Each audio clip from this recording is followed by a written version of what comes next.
Yan, okay muli mga tol, mapagpalang araw po sa inyo, no? So pagtapos ng intro, shoutout agad tayo, no? So unahin ko na si Ronel Flores. Ayan, kasi yung kanyang video ang pag-uusapan natin ngayon, no? Mamaya analyze natin yung video yung ginawa niya kung saan ay siya yung nag-operate, siya rin yung nagre-rigger sa sarili niya.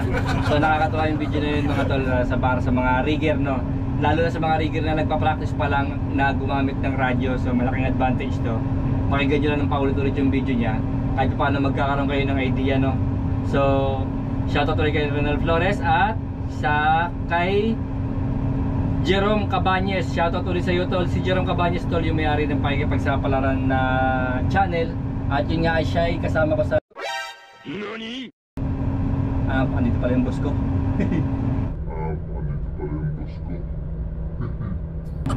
Kasama ko siya sa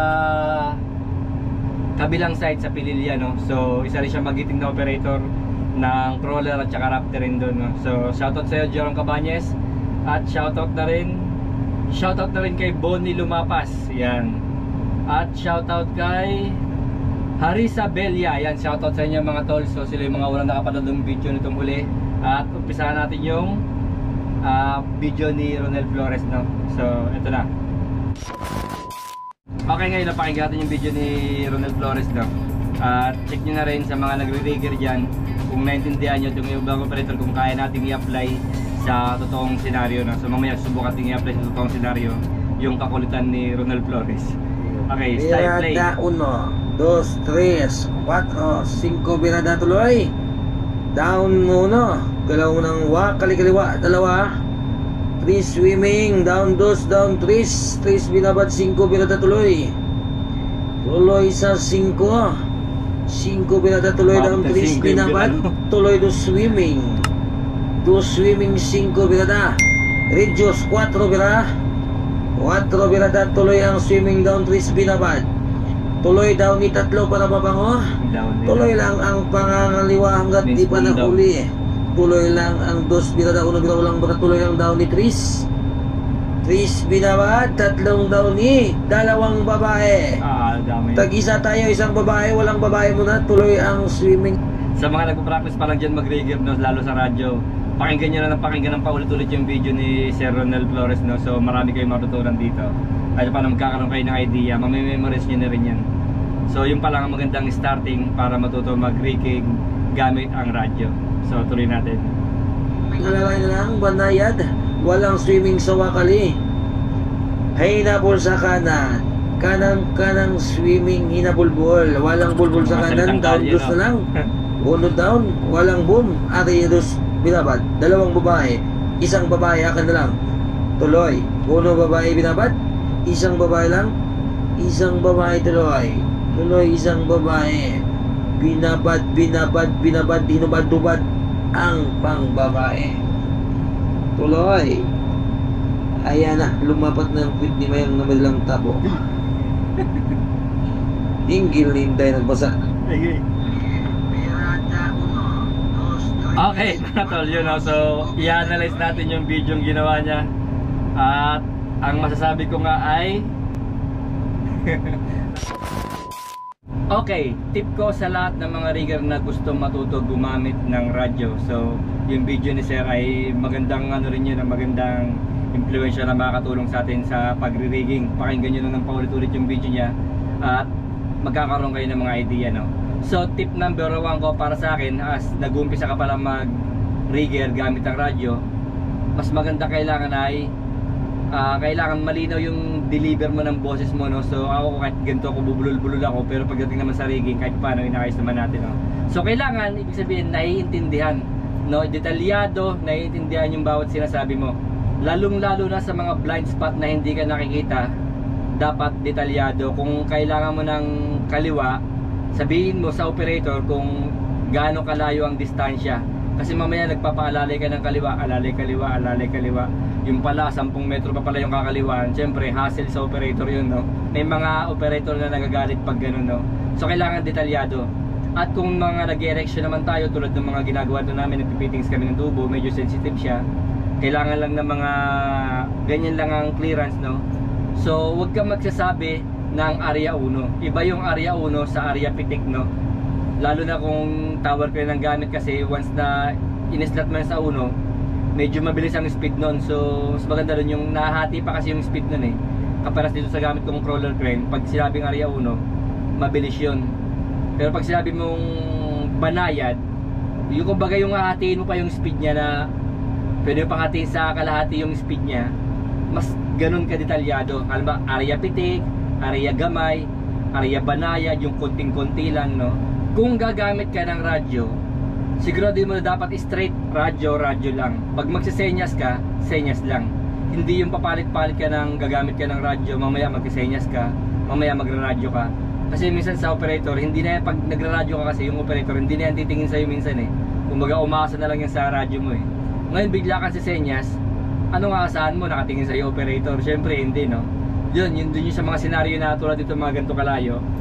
Tapos kung gagamit kami sakali ng radyo, syempre hindi ako titingin sa ano masyado. Hindi ako masyado magpo-focus sa rigger. Kasi minsan yung rigger, pag nagre-rigger yan, nakatago lang yan, nakasilong yan eh. So dun tayo focus sa radyo lang. Kaya kailangan kung gagamit ka ng radyo lang. At pag senyas lang, kasi para makapokus yung operator sa senyas mo kung magamit ka ng hand signal. Sa paggamit ng radyo mga tol, dapat putol-putol din, wag yung straight. Siguro sa umpisa, kasi bagong gising, umaga, medyo energetic pa yung mga rigger, no? Ganado pa sila magsalita sa radyo, energetic pa yan, laging ang dami sinasabi. Hanggang sa pagdating ng hapon yan, pagod na. Pagod na, kasi nakakapagod din yan mga tol. Kung akala nyo yung magsalita ka buong araw, nakakapagod yan. Parang kinakapos ka ng hininga yan eh. Pag naubusan ka ng laway. So sa umaga energetic, pagdating ng hapon napagod din. So as a rigger, kailangan yung paggamit mo ng radyo may tigil din, no? Kumbaga bibigyan mo rin ng space kung sakali may papasok, tulad ng kaya sa habang nagsasalita yung radyo, hindi ako makapasok kasi nga tuloy-tuloy yung pagsasalita niya. Pero yung video na kasi na yun ay content yun, so natural lang yun na magtuloy-tuloy siya ng salita, no?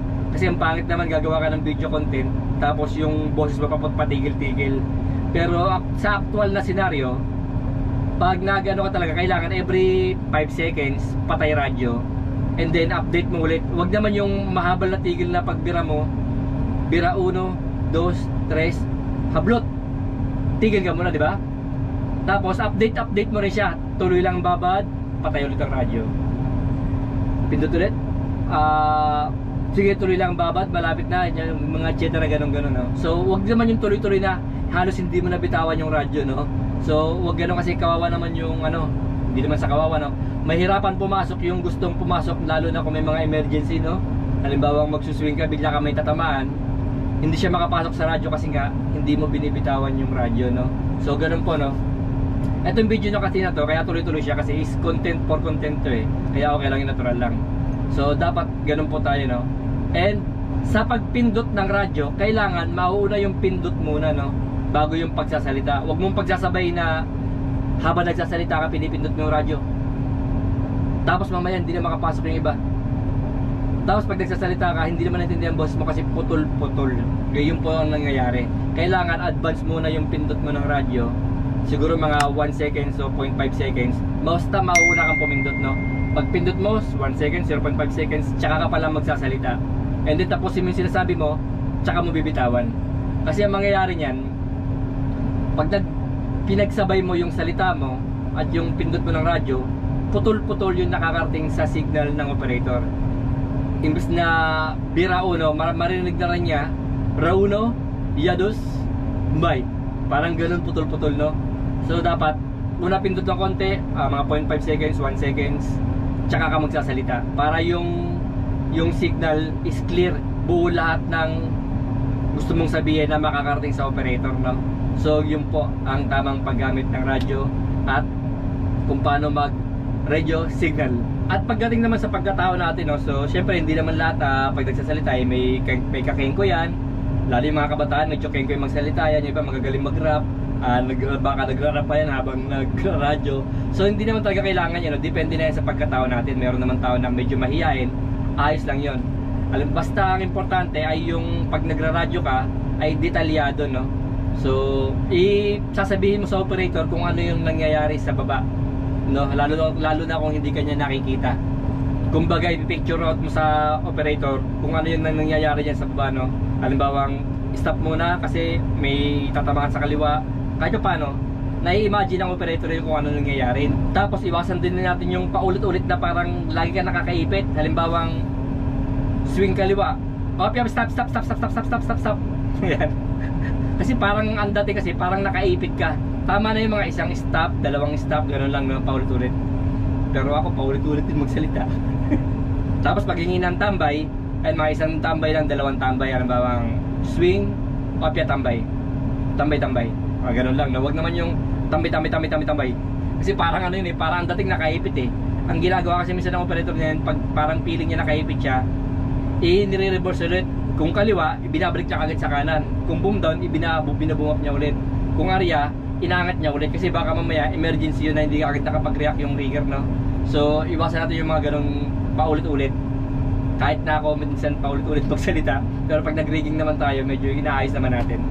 So, kasi yun yung pagkatao ko eh. Ano ko eh, yung mahilig ako magpaulit-ulit ng ano.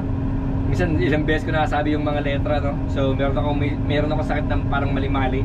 So yun nga, no, dapat detalyado, wag masyadong paulit-ulit na para kang nakaipit.